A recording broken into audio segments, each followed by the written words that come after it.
Hello and welcome to the Mirror Game Walkthrough, the weekly news show where we discuss the weekly topics from the gaming world. I'm delighted to be joined today by Aaron and Scott. Thank you so much for joining us. We've got a great show today.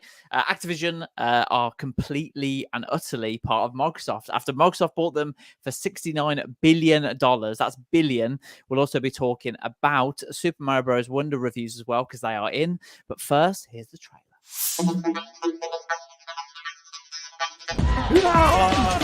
Are you prepared to go public with your KD online or no? Everyone thinks he or she is the best football expert on the planet. You see it in the back page of the Mirror, deal agreed. I think the most important thing is just to have fun. What? 310? No, what button is it? Well, hello. We're ready to come for the W, yeah? Ooh, 12. Ooh. Here we go. If you can master second man press, you will defend 10 times better. Today I'm going to be reviewing the PSVR 2 headset.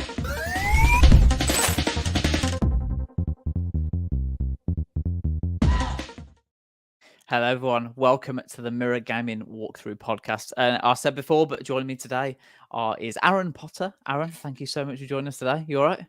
Yeah, thank you very much for having me. We discussed this at the beginning of the podcast or prior to the pod, but I'm a little bit all over the place in my head, bit of a headache coming on, but hey, I'm sure some Xbox bashing will cure everything. Don't worry about that. Absolutely. Scott, thank you so much for joining us as well. You all right? Wahoo. Yippee. It's me.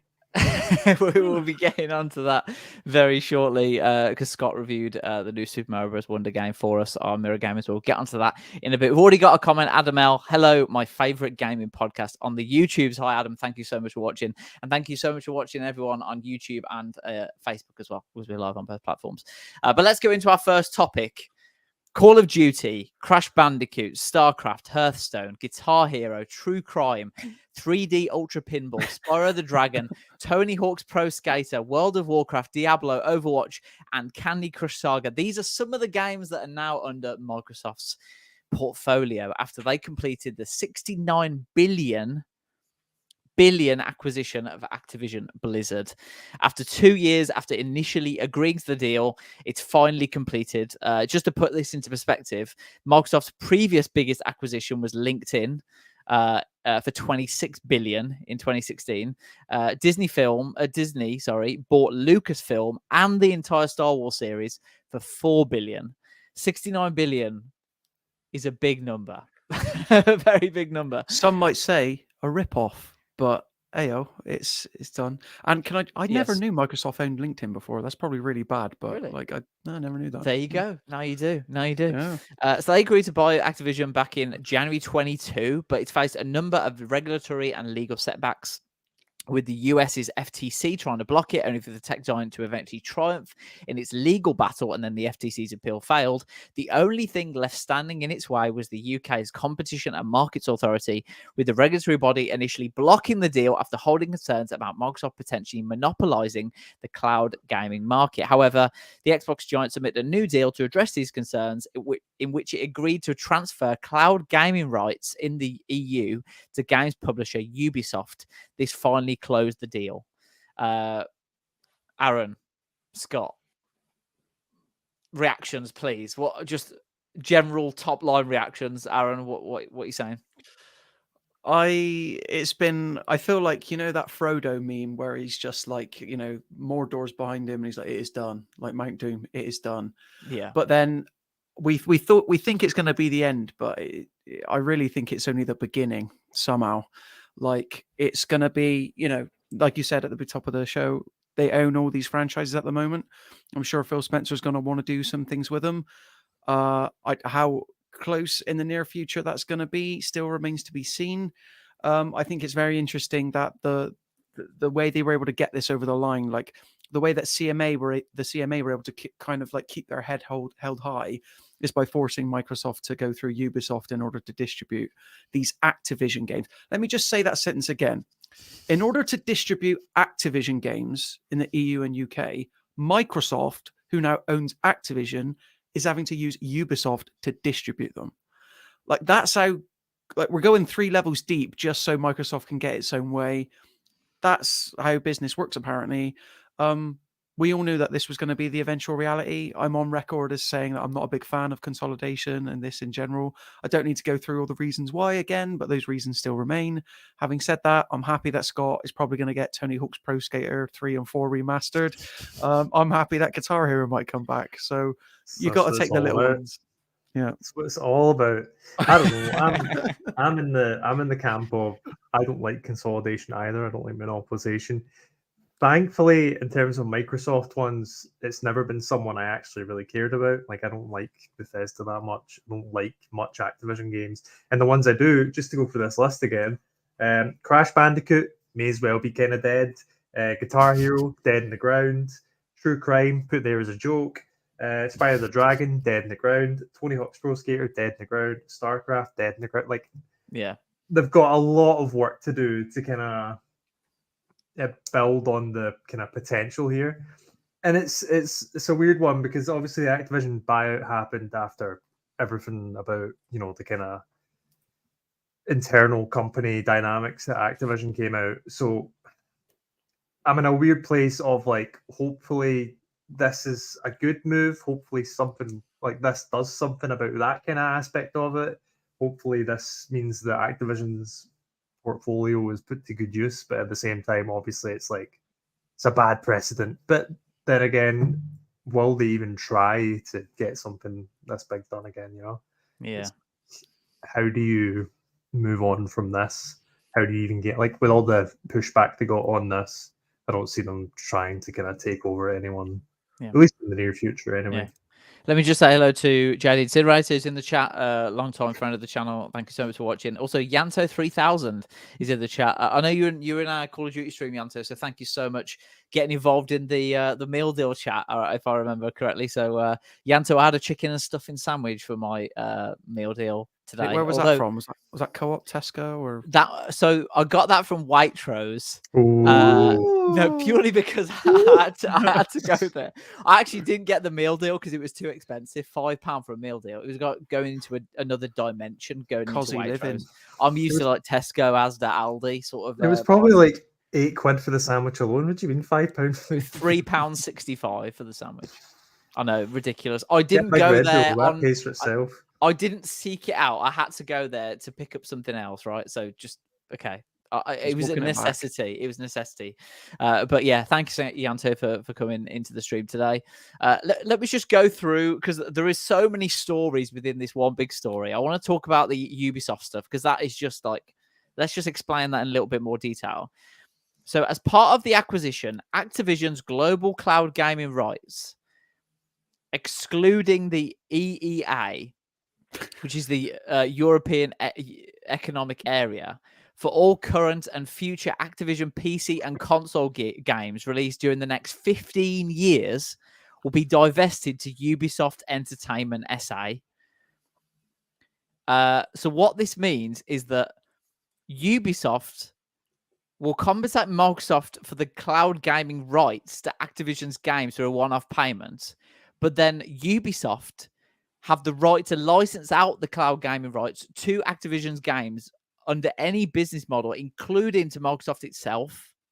So Microsoft will have to pay Ubisoft to get Activision games on cloud streaming services, even though Microsoft owns Activision Blizzard. Well, yeah, you've got to pay someone to, they're a distributor ultimately, right? So it's it's a technicality, it's a built-in loophole, built into this acquisition. So it's kind of like it's either this or nothing. I don't know how much these contracts are, but I guess what? I bet Ubisoft's happy about it. They're like, we have to do literally nothing other than stamp our name and maybe dot some I's and cross the T's. And we know that Microsoft's going to want to push these games anywhere they can. Yeah, we'll do that if you want. Because my first thought after seeing this was like, well, surely we'll have to see how it shakes out in the long run. But let's say when Xbox wants to put Call of Duty on Game Pass, when it wants to put all the classic Call of Duty campaigns on Game Pass in the near future, specifically in the UK, are we going to get a Ubisoft logo flash up on the Xbox Game Pass for one? Not that it matters too much. Well, they'll have to get their permission, won't they? Yeah, well, yeah, there you go. And also, I want to know if this means that they're going to be included in Uplay as opposed to like Xbox Game Pass straight as well, specifically when it comes to cloud streaming, I guess. Ubisoft Plus, Activision games will go on Yeah. Ubisoft Plus, which is their streaming service. Yeah. This is what I was referencing earlier. This is where it starts getting like really messy and stuff. Yeah, But yeah. fortunately, I don't know anyone that primarily plays games cloud-based anyway.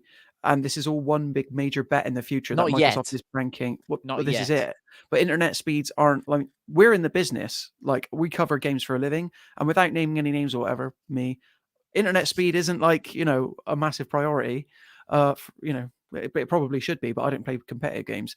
But so yeah, for now, like they're like you said, it's a 10-year plan, 15 years. 15 years, yeah. So yeah, let's see where it goes. I mean, so much can change in that time. Like, will consoles even exist? Like, it might just be apps put into TVs and stuff. Yeah, absolutely.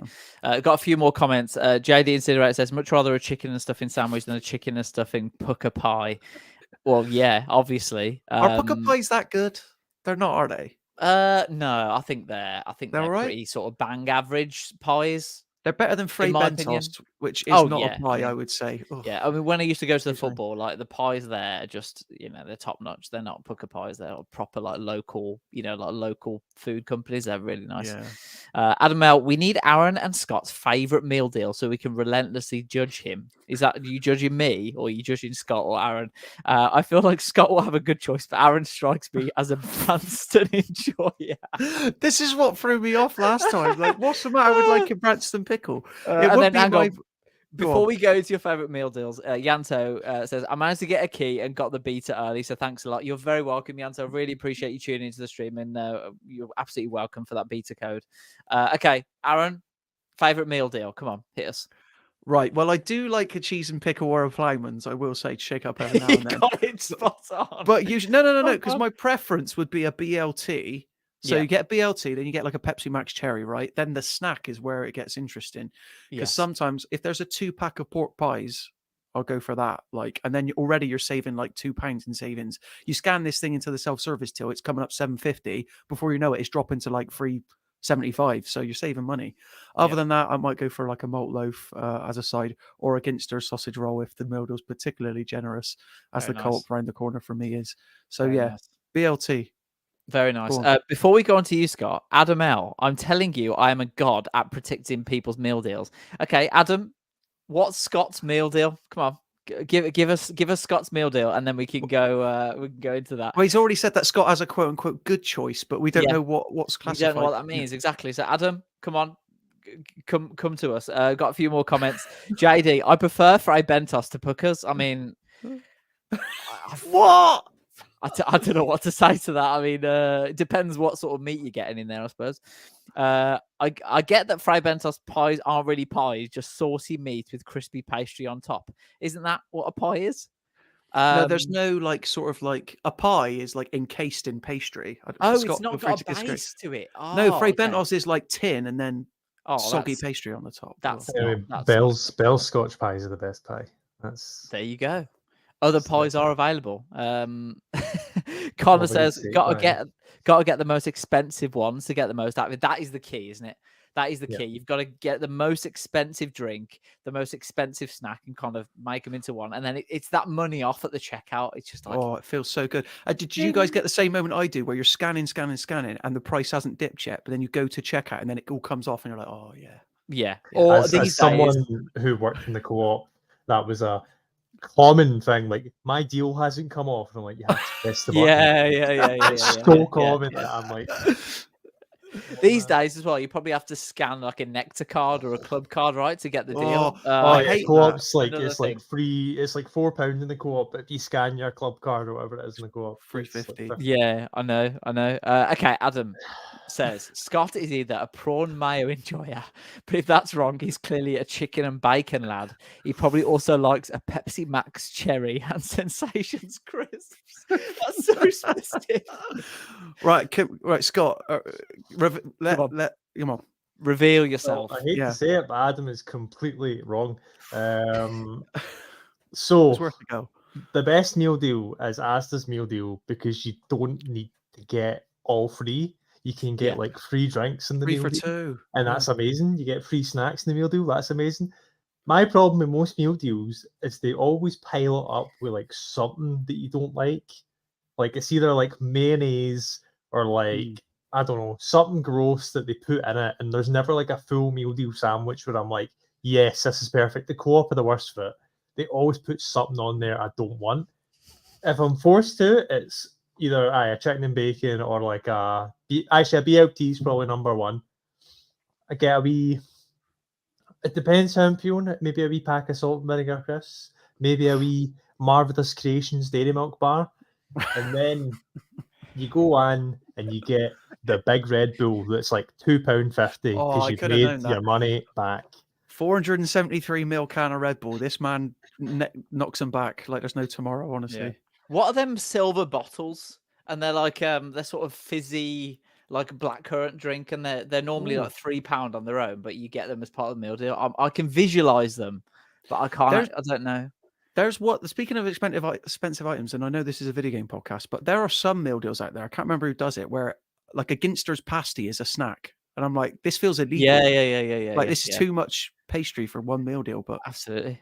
Well, yeah, this is a video game podcast, but I just loved hearing I like about a wee co-op brownie as well. Sorry, I'll just get my last. Okay. A wee co-op brownie is small. It's not actually that much, but sometimes you're like, that's what you need. You know? Just enough, just enough to serene malt loaf. There you go. Yeah. So anyone in the chat, if you want to put your favorite meal deals, we can roast them or not. Let us know what your favorite meal deals are. Do you want to run a poll for like who's got the best meal deal tastes? Yeah, go on. Yeah, go on. Then. Yeah, go on. Then. Start a poll. Who has? But yeah, again, my ideal meal deal is the Asda one because I don't need to bother with like the sandwich. I can just get like 2 snacks and a drink, and then go get something that's actually good food. You know. I do feel bad about people that like don't like mayo because they do put it in everything, but and then all they're left with is like just ham, as a sandwich. Even then, in the Co-op, it's like £2, £3 for like just a piece and cheese, like literally bread with cheese in it. No and butter. You're charging like £3. You know, like yeah.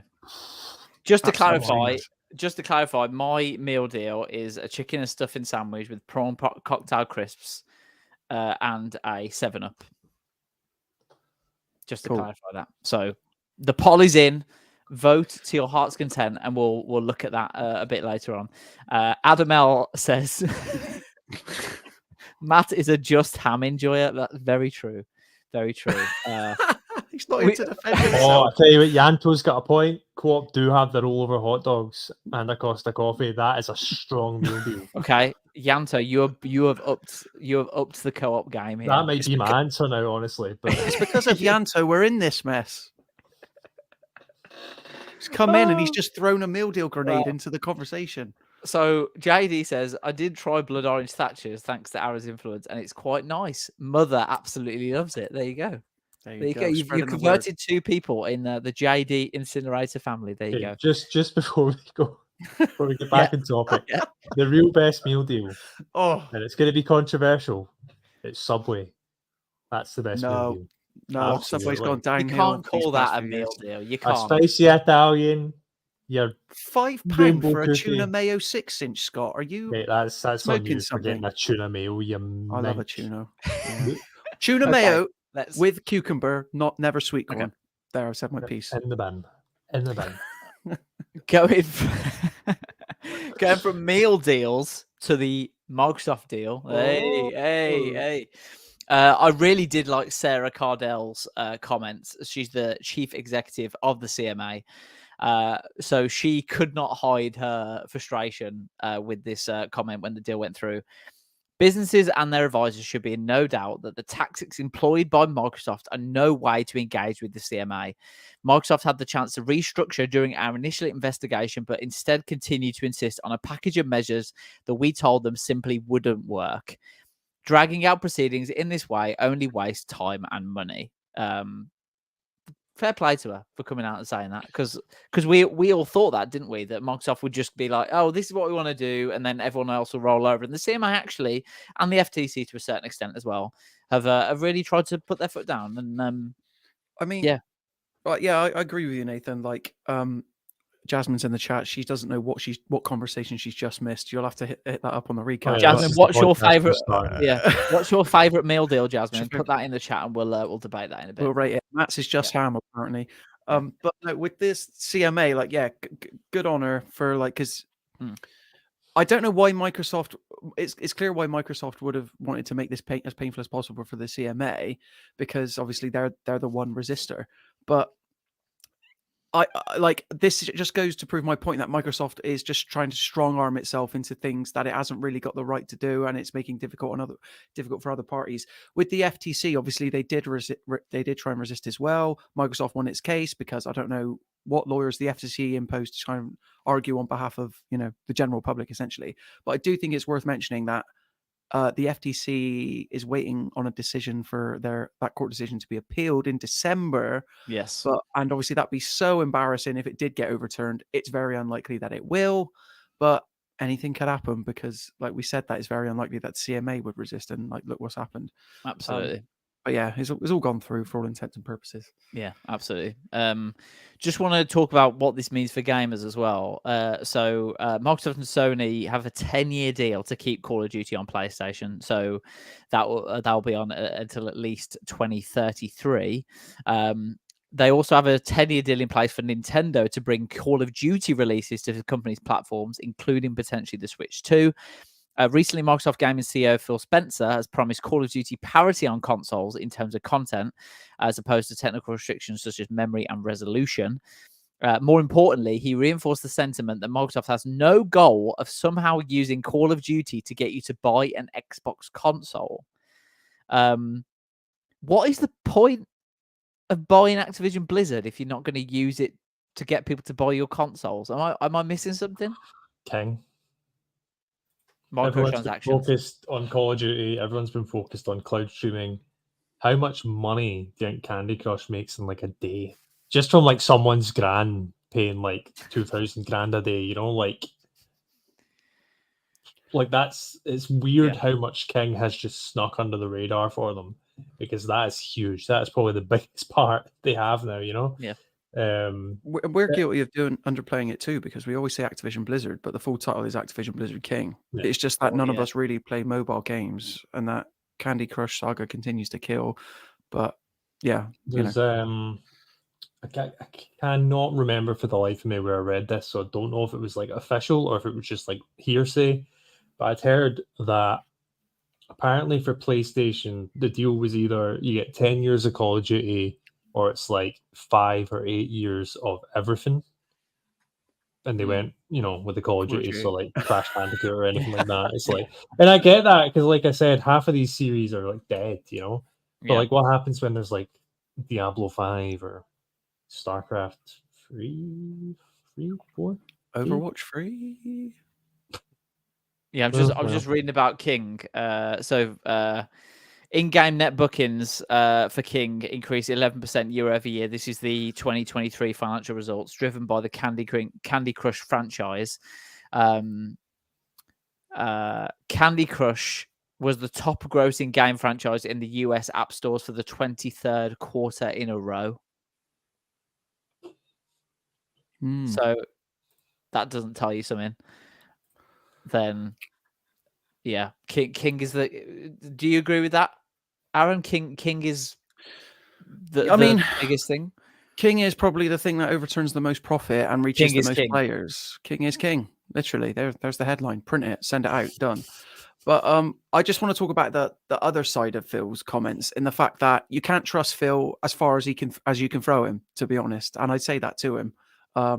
If I was ever to like be right behind him, you were within a couple of meters of him. I was. It was like a social event thing, and like I don't really want to like rake him over the coals when he's there in front of all of his friends. His friends, which might soon be leaving if Pete Hines is the canary in the coal mine, because Pete Hines cashing out. Okay, that's the bit we haven't talked. Pete Hines, he's not the CEO because that's Todd Howard of Bethesda, but he was he's basically VP. And I thought it was very telling and very funny that the day after the deal had gone through, he was like, "Peace out, I'm gone." And I was like, "Okay, so your staying wasn't part of the conditions then." And but like I said to Scott and elsewhere, like if I made Starfield, I'd think about retiring as well. I'd think about calling it a day. A little dig in there, but no. basically, he says that he's going to keep Call of Duty parity with PlayStation, and he'd be silly not to do so because PlayStation is where Call of Duty sells most on console. It's part of the reason why, following the 360 generation, Activision, when it was still independent, chose to side with PlayStation following its longest-standing relationship with the 360 because that's what was engaging with the most players. That's part of the reason why the Modern Warfare 3 beta was exclusive on PlayStation, but that is likely the last we'll ever see of that Call of Duty PlayStation partnership we've had since the PlayStation 4 days. Having said that, though, after 10 years, if I was Phil Spencer, I'd be thinking about 10 years later, okay, let's see if we can try and close the gap between Xbox and PlayStation, whatever form that ends up taking, whether that's primarily console-based or just like mindshare in terms of apps and streaming. And then, of course, you're going to rip this thing away from PlayStation as quick as you can. The challenge for PlayStation is to build up a competitor in that time and stop faffing around with live service games that are going nowhere, like Hyenas and X-Defiant. I've not met one person that said, I can't wait. I cannot wait to play Hyenas. And I know me doing that has just killed Scott, but he was the closest I heard to like, oh, I actually enjoyed this game. So just played it on stream and it was enjoyable. Yeah. Yeah, you said you played it on Better than stream. X-Defiant, at least. But... You played both on stream, haven't you? And I know X-Defiant's still coming, but it's been indefinitely delayed, and Ubisoft are struggling to get a game called not Black Sails, Skull and Bones out at the moment. So this whole live service push is going absolutely swimmingly. So much money wasted, so many developers laid off. Good job. Let's get back to focusing on making great games and selling them to people. It's as simple as that. It's all about the games, guys. Yeah, I need to get that on a t-shirt. You we do. can sell that. You do. Absolutely. Scott, how big is the gap at the moment between Xbox and Sony? Do you think? Big, probably. I don't know. I mean, like, does this change? Does the acquisition sort of change the industry in terms of like how you see the hierarchy of these companies, or has it pretty much stayed the same in your opinion? I mean, Bethesda didn't change much, did it?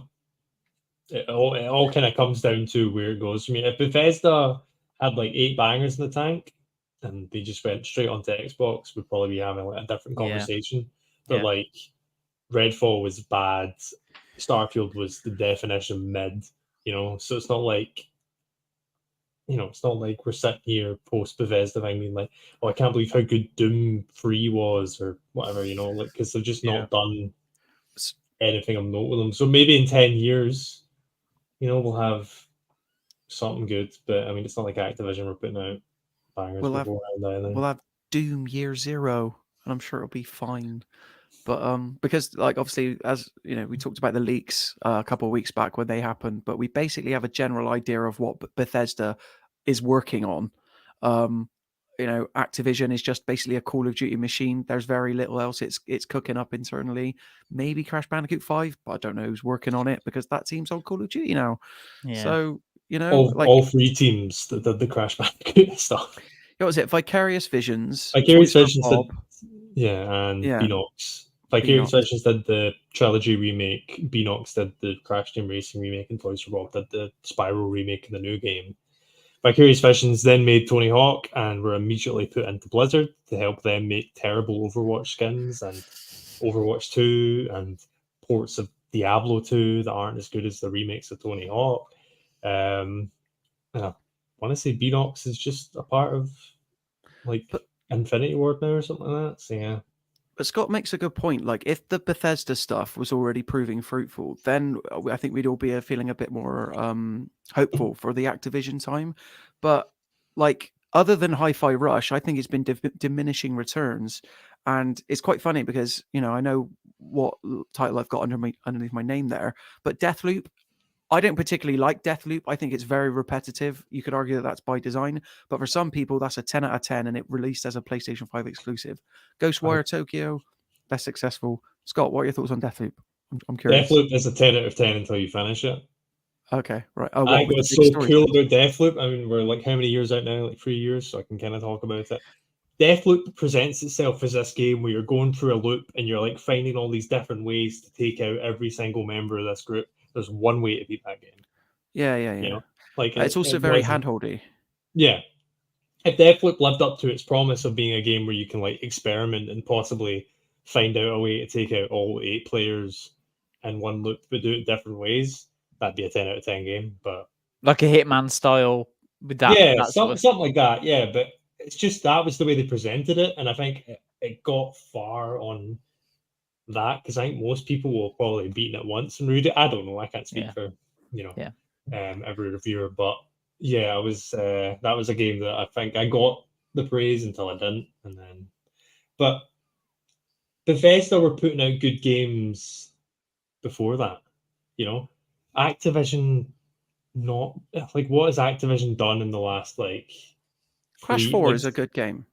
Since Pro Skater 1 and 2 came out, what has Activision done? Diablo 2 remastered, which was that not a mess? Was that not a bit of a... They did Warzone. Are we not talking about Call of Duty here?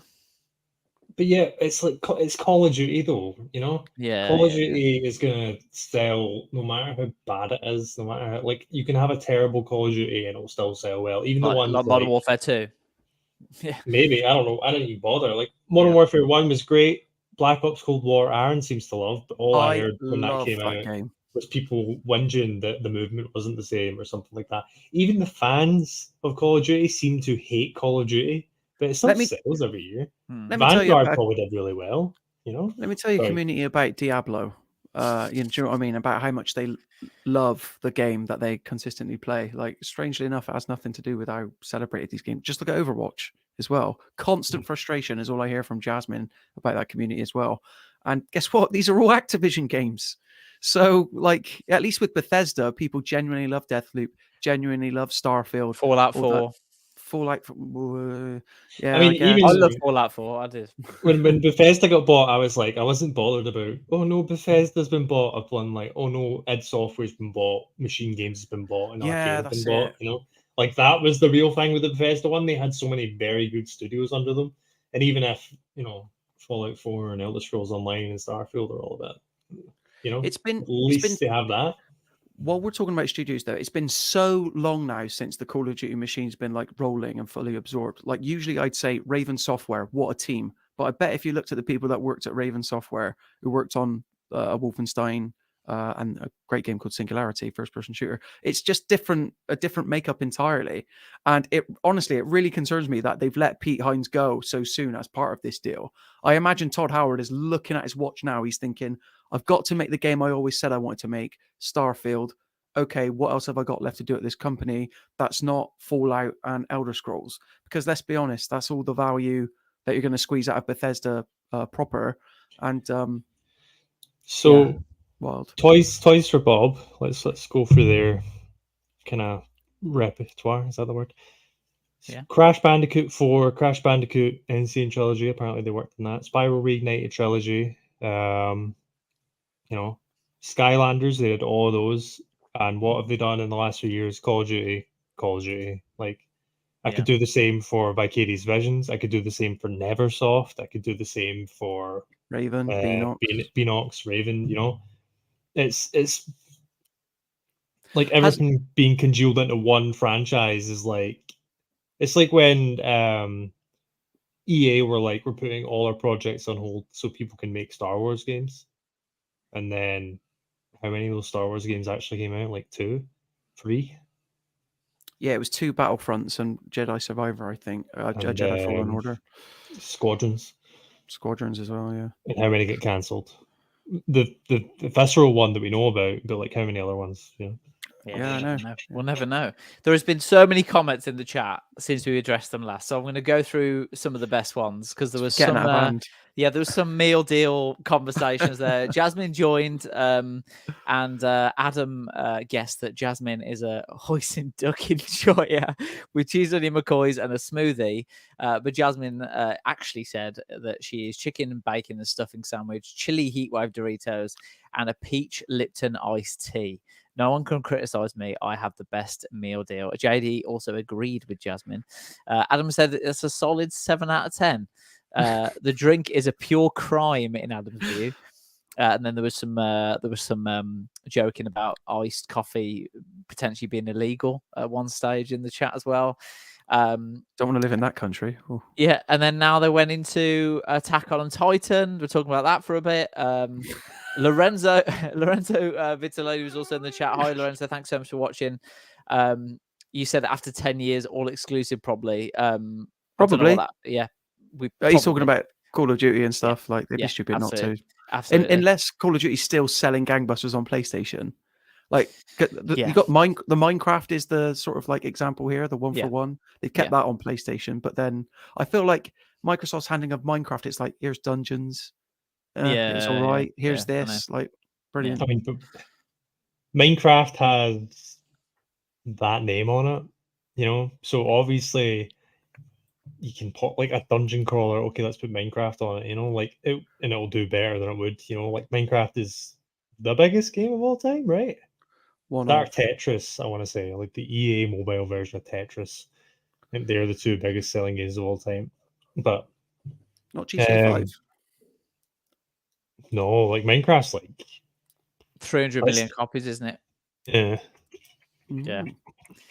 Just while you're looking at that, there was also some Overwatch 2 slander from Adam L about how Overwatch 2 needs to get into a burning bin.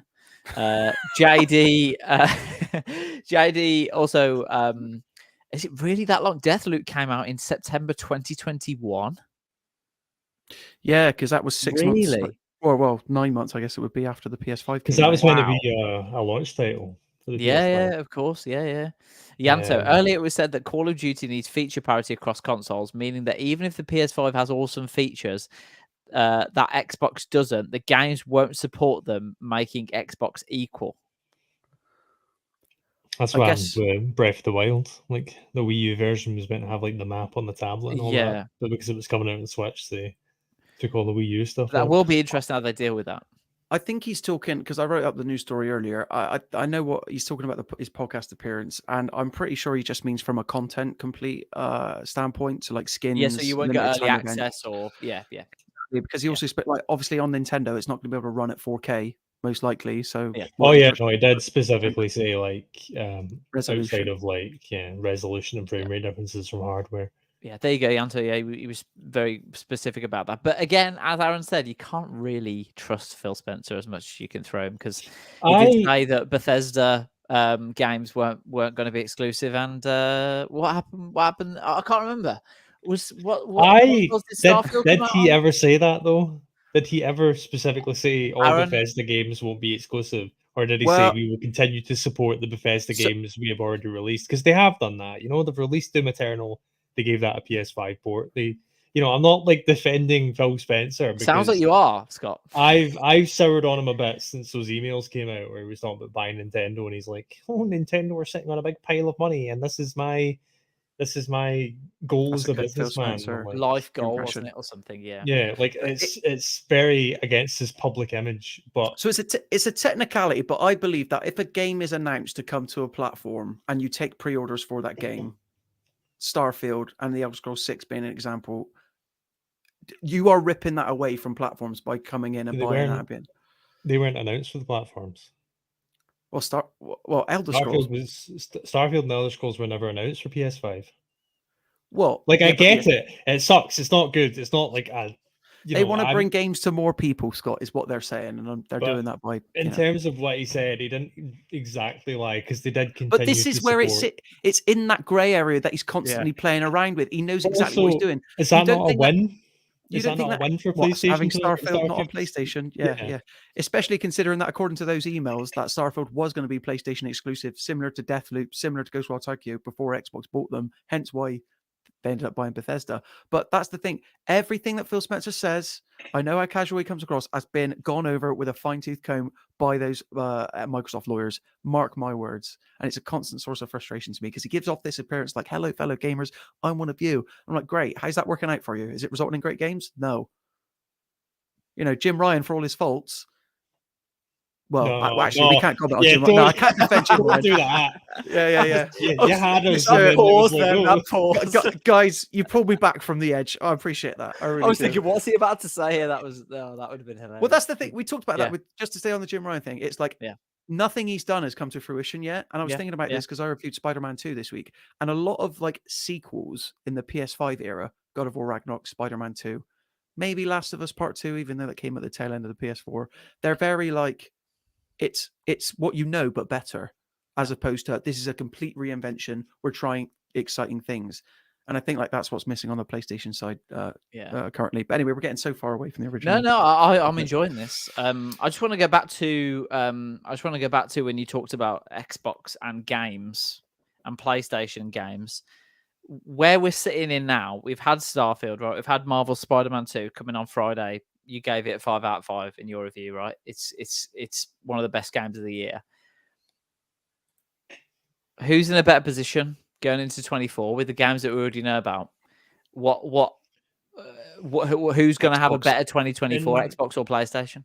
In terms of exclusives, Xbox, but that's mainly because Sony are kind of playing it close to their chest, which either they're playing it close to their chest or they just have nothing. Because like what is actually still coming after Spider-Man, Death Stranding 2, which will come to PC eventually. Second party as well. Marathon. Yep. You know, The Last like of Us multiplayer. Then you're struggling. You're struggling to. That's from where we are now, because going into this year, I wouldn't have told you that Nintendo has the best lineup going into this year, but they've done Mario, they've done Zelda, they've done Pikmin. You know, they've like been killing it this year. Yeah. I wouldn't have told you. I wouldn't have guessed that last year. So maybe Sony comes out next year and they've announced like, oh yeah, this is going to be. But then again, Sony do a lot of exclusivity deals, and I think that's what's kind of been carrying Sony in the prestige AAA era, where like all their main franchises are kind of the same thing, but they've had up until recently, like I think about 2017 was the year where I was like, okay, having a PS4 is finally worth it. And that was because of Persona 5, that was because of the Yakuza 0, that was because of Nier Automata, games that they didn't make, but they've signed deals to have exclusive. Now, obviously, like Yakuza's now on Xbox, it's coming to Game Pass, Persona's going on Game Pass. So like things are a bit different. Let me go through the games that PlayStation talked about in the showcase. Was it last month? August? Was it in August or September? The PlayStation showcase. Was it that far ago? Okay. The PlayStation showcase where they showed one with like Marathon and Metal Gear. Yeah, that was May. That was May. Yeah, Jesus. Okay. Well, that's why there's rumors that it could be like either end of this month or like beginning of. Okay. Well, these are the games that they talked about: Helldivers, Ghost Runner, Phantom Blade, Sword of the Sea, The Plucky Squire, Alan Wake 2, Assassin's Creed Mirage, Dragon's Dogma 2, Marathon, Concord, Spider-Man 2. So out of those, go on. Concord, Spider-Man 2, Helldivers, Marathon. I believe those are console exclusive. But even Helldivers is launching Metal Gear's PC. going to be console exclusive. Phantom Blade is as well. Exclusive. Oh yeah, Phantom Blade was that really cool, like non-Souls like Elden Ring-y, but also a bit of samurai as well.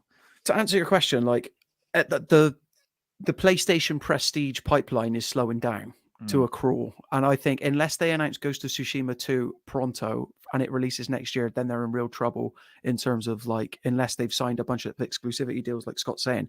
I mean, they've got Final Fantasy VII Rebirth launching as a console exclusive in February. Yeah, because it's on a leap year. It's February 29th. They've got Silent Hill. They've got Metal Gear. There's meant to be a Castlevania game coming. So you've got like the three big Konami things. They're all meant to be console exclusive. But to Microsoft's credit, everything it announced at its Summer Games showcase, I'm very skeptical that every game it announced that's coming out in 2024 is actually coming out in 2024. But if so, you're talking about Avowed, that Clockwork Revolution. Oh yeah, Fable, if that comes out. I'm a lot more excited about 2024 is Xbox's year to get it right and to stop the naysayers like me from constantly giving them shade about releasing no games. And when they do release games, as Scott puts it, they're very mid. Like Nintendo has had an amazing year, amazing. Like Pikmin 4, Super Mario Bros. Wonder, Tears of the Kingdom. There's so much coming out, like it's crazy. And yet, you think that's going to continue if Xbox bought Nintendo? Like Nintendo doesn't need Xbox, guys. So with this acquisition, we're saying that Xbox is in a good place, right? It's going into 2024. They've got all the games. They've got Call of Duty, which might revive itself with Modern Warfare 3. Like, could this be the time that Xbox truly takes the crown for 2024? Is that what we're saying? I don't think this makes an effect on 2024. No, I think it's too early still. I think we'll get the next Call of Duty game and we'll get it. But it's all about what Activision has in the pipeline already. Yeah. And the Toys for Bob just did that Crash Team Rumble Spyro 4 is probably not a thing. If everyone else is working on Call of Duty, That's what I Tony mean. Hawk won't be coming. They've got nothing. Like they've got nothing in the pipeline. If you're willing, like Tony Hawk's Pro Skater 1+2 did so, all right, not well by Call of Duty standards, but my God, people were talking about that game and saying what a great job they did. And then to take that team off and put them into Blizzard rather than making 3+4, which we know that they were doing because Tony Hawk's is on record as saying I was having conversations with them about it. But even then, it's kind of like, okay, that game was good. But it's not new, is it? Like 3+4, it's a remaster. Why not make a good new Tony Hawk game? They were like, okay, we're doing 3+4, but actually we want Vicarious Visions to go help Blizzard with Diablo. And then they couldn't find a studio who were good enough to do 3+4 outside of that. Because if you really think about the Crash remakes, how weird is it that it went from Vicarious Visions doing the remakes to Toys for Bob, then to Beanox for Crash Team Racing, which still does not have a PC release. That is one of the best remakes of all time. And it's just, it's going to be gone in like however many years. And then Toys for Bob did Crash 4. Like, very weird. Very weird. And now Toys for Bob are doing that weird mobile one that was all right, but it's going to be dead within a year, probably. Maybe Microsoft's going to fix all this. Maybe they're going to put the best studios on the best games, right? Maybe that's what's going to happen. Let me know when that Perfect Dark remake comes out, then I'll believe you. If Microsoft's next year is probably going to be, we'll probably see Gears. I don't know if that'll come out. Avowed will definitely come out. Clockwork Revolution will probably come out. And then we'll see what id Software have been up to. And that Indiana Jones game's meant to be next year as well. The Machine Games are working on. Yeah. James Bond as well. Oh, that's not exclusive. That's IO Interactive as well. Yeah. That's going to be a banger. There is an absolute war in the comments around salad cream. Yeah, what's happened there? I think we need to sort of clear this up. Why am I involved as well? Jasmine doesn't like salad cream, and JD says that Aaron says that you said Jasmine likes salad cream. I don't know if I ever said that Jasmine likes salad cream, but you like salad cream. I do remember saying that salad cream, while not my favorite condiment, it is the king of the condiments because you can have it with both hot food and cold food. Like you put salad cream on a salad as well as like some chips or something like that. Mayonnaise is where it's at for me. Yeah, I also enjoy salad cream on salad, particularly if you get a little. You get it over the lettuce, and then what happens when you put sweet corn and onion crispies on? It sticks to the salad cream, and it makes it all one. That's where it comes in. Try it. It's really nice. It gives the sweet corn a place to bed in. Because if you just sprinkle the sweet corn over the lettuce, it just goes everywhere. But I'm not the biggest lettuce. I'm not the biggest sweet corn fan anyway, unless it's on the cob with melted butter on it. Yeah.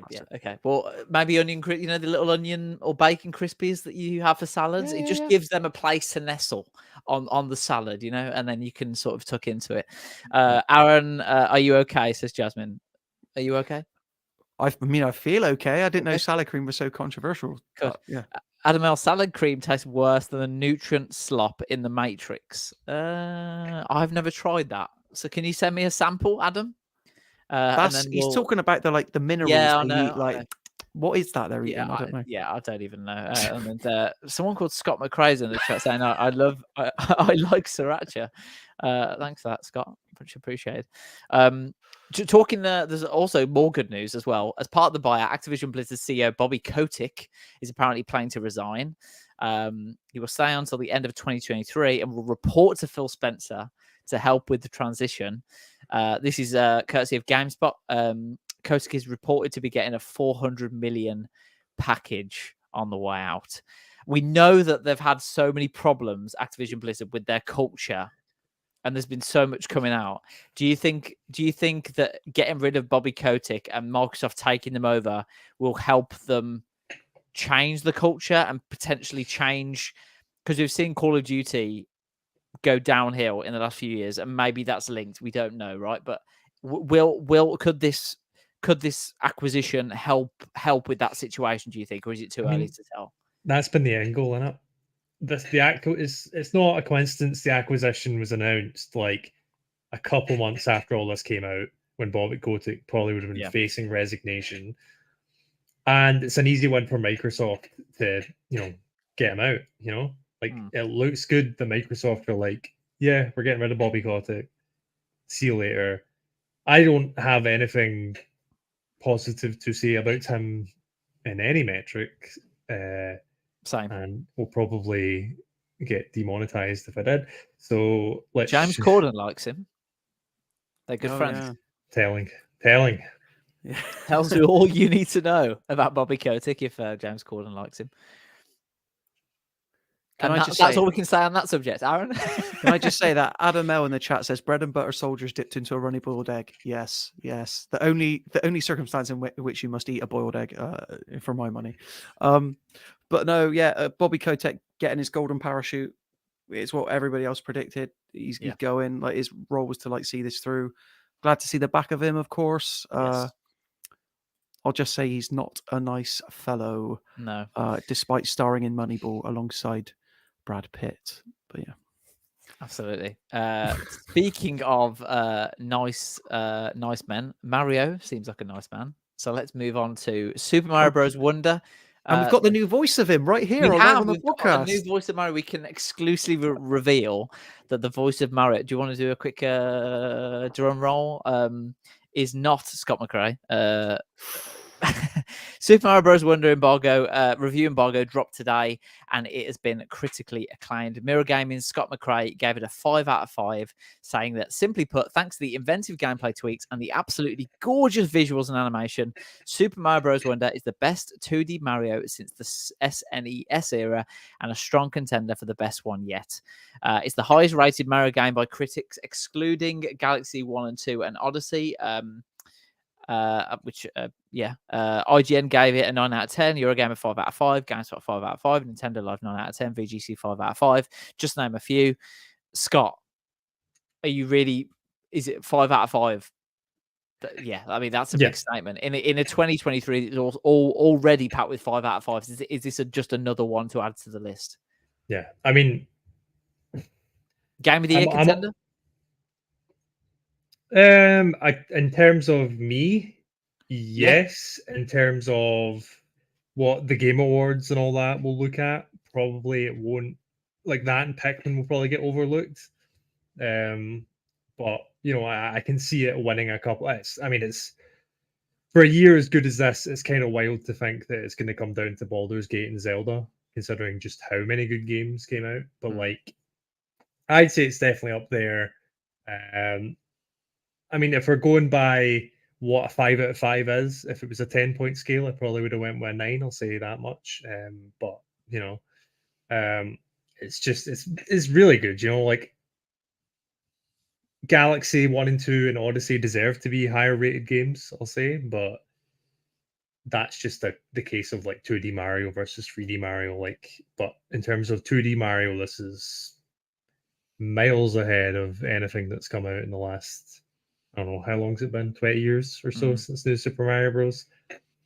And again, like I said it in the review, it's my favorite looking game of the year. Like it is, like, even though it's not like, hyper realistic and Mario's pores are on show, but like just looking at, if you look at that and then you look at like New Super Mario Bros. U side to side, like just the difference in like character and like visuals is like it's night and day. Like Mario will make a face when he crouches, he'll change his expression when things happen to him, as opposed to like Mario U, where it's just like no matter where you're at.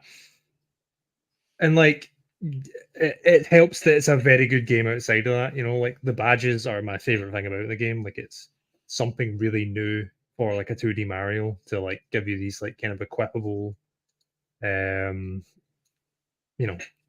all these different like tools that you wouldn't have before. It's a shame you can't do them in co-op and choose like all of your own. You have to all do the board, but also I'm not the biggest co-op Mario fan anyway, so how many hours? That's another one of our criticisms. It felt short. Yanto just in the chat. Yanto, how many hours gameplay for Mario? It felt short. I don't know if it is short. I got the game on a Thursday and I had 100%ed it by the Sunday. I want to say my Switch is at about 20 hours maybe, but that that'll be up with what I've played after the fact. But you 100%ed it, didn't you? Like, Yes, I 100% did was- absolutely everything there is to do. And it's like, I don't know if it's just short or if it was just me like blasting through it because I couldn't put it down. I would have to go and play an older one to kind of like take that measure, but it felt a bit short. And like the difficulty can be a bit easy at first. Like there are some levels that will absolutely like take you out. Like I think the last level is, I think it took me about 2 hours all in all to finish. It goes places, the difficulty does climb, but yeah, no, that's maybe my main complaint, that there wasn't enough of it, which I guess isn't really a complaint because it's better than it dragging out. Handheld also- or TV, yeah. If you have a Switch OLED, handheld and TV. If you don't have a Switch OLED, probably TV is better. It depends on what your TV's like. But it's going to be hard to like battle Zelda and Baldur's Gate for like Game of the Year stuff this year. I personally, for me, it might go Pikmin, Zelda, Mario, maybe Zelda up top, but they're all like absolute bangers this year. Like Street Fighter 6. Oh, just in terms of Nintendo stuff, Street Fighter 6. Sorry. Okay. What It's about like everybody's 1-2 Switch? Where does that sit on your list? it's not fair to compare. Yeah. The answer is much replayability. As much as 2D Mario, yeah. I mean, there are some levels. Obviously, the Wonder Flowers are the big new thing. Yeah. And one of the levels that I can talk about, it's very early on. It's called like Bull Rush, something like that, something like Bull Rush. And when you're doing the Wonder Flower, there's a big stampede of bulls, and you get to the end of the level, and they knock down the flagpole, which obviously you need to do to beat the level. And then you'll notice like a wee blank star or blank wonder seed. So it's like there are some levels like that where there's like hidden exits or hidden like hidden wonder seeds, or like levels where you want to go back in and play it without getting the Wonder Flower to see how it changes. And also, it's a 2D Mario that has co-op, so when you can play it on your own and then play it. I'd rather go back and play this than any of the new Super Mario Bros. Games. I will probably play it again at some point. Again, not the best Mario on the Switch, but it's the best 2D Mario since World, if not better than World. I don't know. Can I just It's hard say, to say. I played Go ahead. this at EGX this past weekend. They had a demo there where you could play the first couple of levels, and I agree with everything that Scott's like saying. I'm excited to jump in tomorrow during the full release, and it's kind of crazy that this is the first original 2D Mario game for 10 plus years. And I think part of that is Nintendo internally being like, well, it's a 2D game that we brought into 3D using 3D assets. What else can we do with it?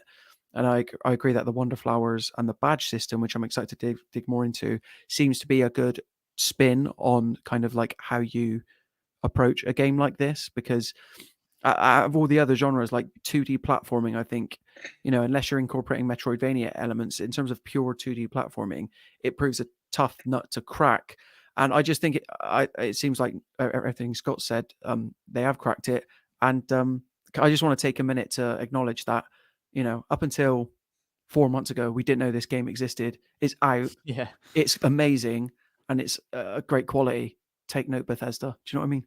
Yeah. Don't talk about games that you're not ready to talk I'm a big proponent of that, because like I think we found out about Resident Evil 4 remake like about 6 months before that came out. Like Street Fighter 6 was a bit earlier than that.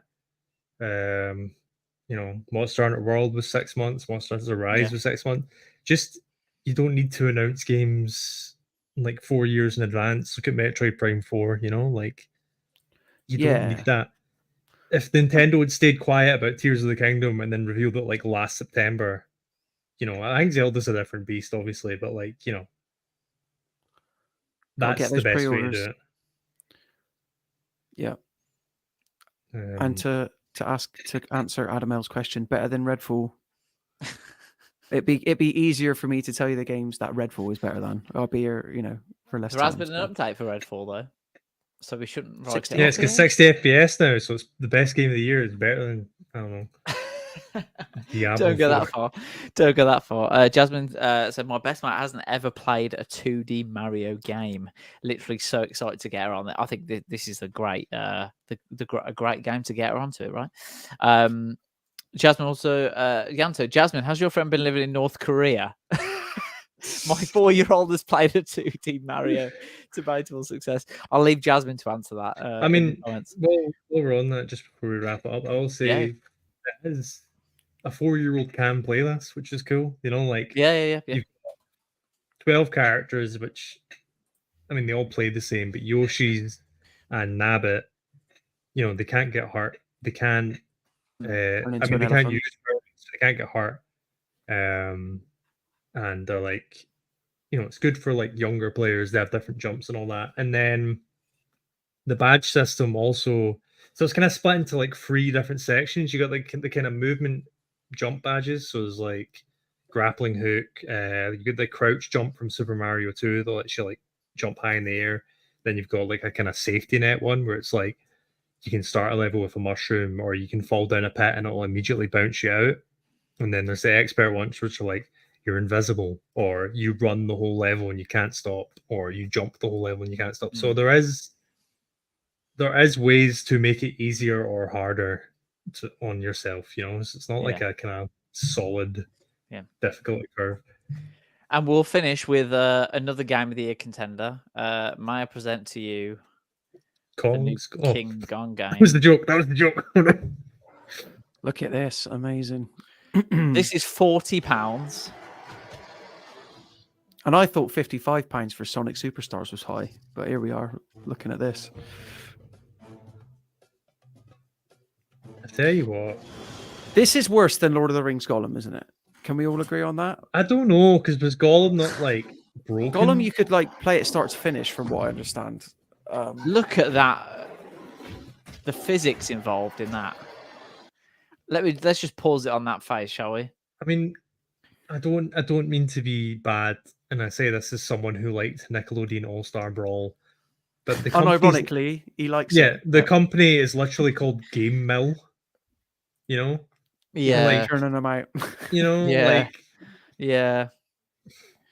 I feel like I've heard that name before. What else have they worked on? They do like the Nickelodeon kart racing games. I want to say they do like the Garfield Lasagna Party and all that stuff like that. Oh yeah, they do All-Star Brawl. Yeah. Okay, they do. Ludosity developed All-Star Brawl, and they're like actually a solid, like they made like an indie Smash and all that. So they're like a solid developer. But yeah, I mean the company is literally called Game Mill. What do you expect? They did the game, and I know Jasmine will appreciate this. Zuzu Pets. Then, if that rings a bell for anybody, I used to work in Argos back in the day. Zuzu Pets were massive one Christmas. I'll tell you that. But yeah, the only games I've played of theirs are G.I. Joe, Operation Blackout, not good. Cobra Kai. You played that? Someone paid me money to review that. Oh, okay. Not a lot of money, I'll say. Yeah. They did Big Rigs Over the Road Racing, which is one of the most critically acclaimed games of all time. They did Nerf Legends, which I believe IGN awarded a 2 out of 10. But yeah. Wow. Okay. Well, I think that's it's one of the best years for video games. It is. Yeah. There's going to be some disappointments. The excrement still got a flow. That's all I'll say. Yeah, Yanto, someone's nan is ordering this for Christmas right now. Poor kid. You know what's even worse though? Someone's nan is ordering them like Redfall for Christmas. Oh no! Someone's nan is ordering them Starfield for Christmas. I'd rather something be like terrible. And it's on Game Pass, and she doesn't even know. She doesn't even know it's on Game Pass. Game Pass Grand Theft Auto. Yeah. Just because I'm interested, just to finish this year, if we've not got anywhere to be particularly, Game of the Year right now, Aaron. Give you 10 seconds. So I was thinking about this the other day because obviously we've given out a lot of 5s this year. Yeah. I don't feel. But to Scott's point, a 5-star review is not a 10 out of 10, and I maintain that. There are a couple of games I would have given a 9, probably like an 8.5. Yeah. Anyway. But you're gonna think me crazy, but the game I've had the best time with this year, just pure enjoyment, pure fantasy, Star Wars Jedi Survivor is my game of the year. I think it's a superior sequel on the first one in every single way. I never had any of the technical woes that a lot of people reported on PS5. Like I gave Spider-Man 2 a 5 out of 5 this week. It's a great game, but it's the expected sequel. Star Wars Jedi Survivor took that blueprint of Fallen Order and just blew it up to an amazing scale. It made Star Wars fun again. It's the best Star Wars thing in the past couple of years as well. So that's me. Jasmine's got a great point. Aaron, you would have been kicked off if this was live TV because I said 10 seconds. And Aaron, I've been thinking about this. Oh, sorry. No, it's all right. I don't have anywhere to be, so it's You need fine. to like play the Oscars music when someone like talks for more than 10 seconds. Walks off. Yeah. Do you remember when they did that to Chris? No, I do remember that actually. Sorry, Aaron. Yeah. There has been a few of those, hasn't there? Scott, your game of the year right now? Yanto, I like butter. I just don't like mayo. It's between, and you'll be shocked, Street Fighter 6 or Pizza Tower. I don't know yet.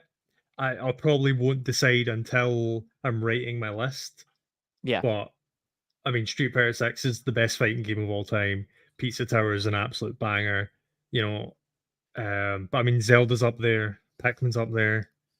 We've still got Alan Wake, Mario RPG, WarioWare, Yakuza, or Like a Dragon Gaiden. We've still got Persona 5 Tactica. We're not done yet. We're not done yet. yet. 2023 is still a year. We've still got a couple of months to go. Scott, congratulations. You have won the best meal deal choice in the poll. 12 votes, 41%. What was that again? BLT. 41%. Mine was Asda, because you don't need to get a sandwich. You can just get like 2 snacks and a drink or 3 drinks or something like that. Aaron or is next Subway. with 33%, and Nathan is at the bottom with 25%. It's just like party animals, isn't it? Yeah, it is actually. Yeah. Scott, don't. How dare you? I'd like to. Can we put me on full screen here for a second? I'd like to make an announcement. Full screen? Yeah, full screen. Give me 2 seconds. I'm trying not to kick you. Hold on, 1 sec. That's everyone. Star Wars Jedi Survivor is a pretty good game. There you go. So I'd like to make an announcement as your reigning and defending Party Animals champion. I'm announcing my retirement from Party Animals. Oh, here we go. Because Nathan can't handle it anymore. His mental health is down the drain. He's struggling. I can't do it to him in good conscience anymore. So I'm retiring as Party Animals champion, undefeated. You heard it here first. All I'll say is that someone who retires at the top is just a coward. I'm not going out my back. Jasmine says, I want it on record that I told Aaron this weekend that I disagreed with his 5 stars on Star Wars, and now look what he's saying. Can't believe this. I told Aaron on record I disagree with all of his 5 stars. Pretty much, but yeah, well. I mean, in fairness, I played the PC version of Star Wars and I never finished it, so maybe I'm wrong. But yeah, the only one, maybe I shouldn't say this. The only thing that maybe I look back negatively on is Diablo 4 because of the post-launch stuff. Yeah, but I'm not the only one who gave that. Full mark, that's a weird one. I think there was somewhere, maybe it was VG247, maybe someone made a review and it was like, I like this, but considering what Blizzard does to every single one of their games, I'm a bit. Yeah, that's fair. That's fair. We always say that with the FIFA and EA FC games. Mm-hmm. Let's wait and see what the first few patches do, because they ultimately change the game and make it a different game. Can I say as well, it's kind of crazy. Sorry, Nathan, I know we're trying to wrap this up, but Scott and me both agree that Resident Evil 4 is a banger. And the fact that that's not even in contention for Game of the Year is absolutely insane. It almost feels like, I can't even remember it being 2023 when that came out. It's mad. Dead Space came out January. this year. Yeah. Hi-Fi Rush came out this year. Well, Hi-Fi Rush was good. Let's not get hasty. Maybe not America Gaming 5 stars, but Hi-Fi Rush was good. I will let everyone know on the podcast live that we will be doing another Party Animal stream at some point. Not this week, Maybe not next week, but we will, and I guarantee Scott will be involved. Hopefully, my internet connection gets better that time. Oh, here it is Yeah. again. Yeah, Here it here is we again. go. I've been playing it on my connection. Steam Deck. It was literally like every 5 seconds the character's doing this. Yous have been like practicing on it. I haven't played it other than the streams. I haven't. I Neither played have the I. tutorial right before that stream. What do you want? You from just me, told me you Scott? were playing You're in your spewing Steam lies. Deck. Nathan's No, I probably said playing maybe it I all will week. for the next stream. I haven't got Aye. time to play it all week, Scott. I Very can tell good. you now, honestly. Ain't Very nobody good. got time for that. If you want to watch our Party Animal streams, get subscribed, get the bell notifications on, because we will be doing that in the near future. But Friday we'll be doing a Spider-Man stream, so get in tune for that. And we'll also potentially be doing a Super Mario Bros. Wonder stream as well, depending on what's going on as well. But I think that's it for this week's Mirror Gamer walkthrough. Thank you so much for joining us, Aaron, Scott, this week.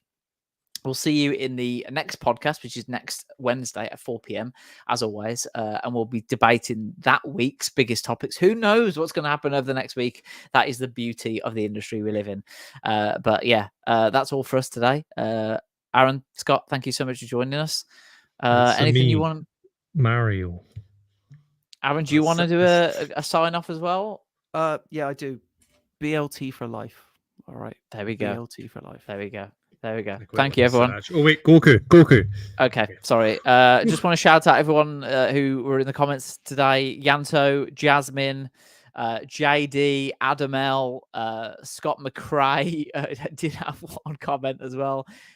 We had Lorenzo. We had at the start. Did we have another one? We had Connor O'Neill as well. Tuned in. Yanto as well. Yeah. Thank you so much, everyone, for tuning in. We'll see you next week on the Mirror Game Walkthrough. Have a great week.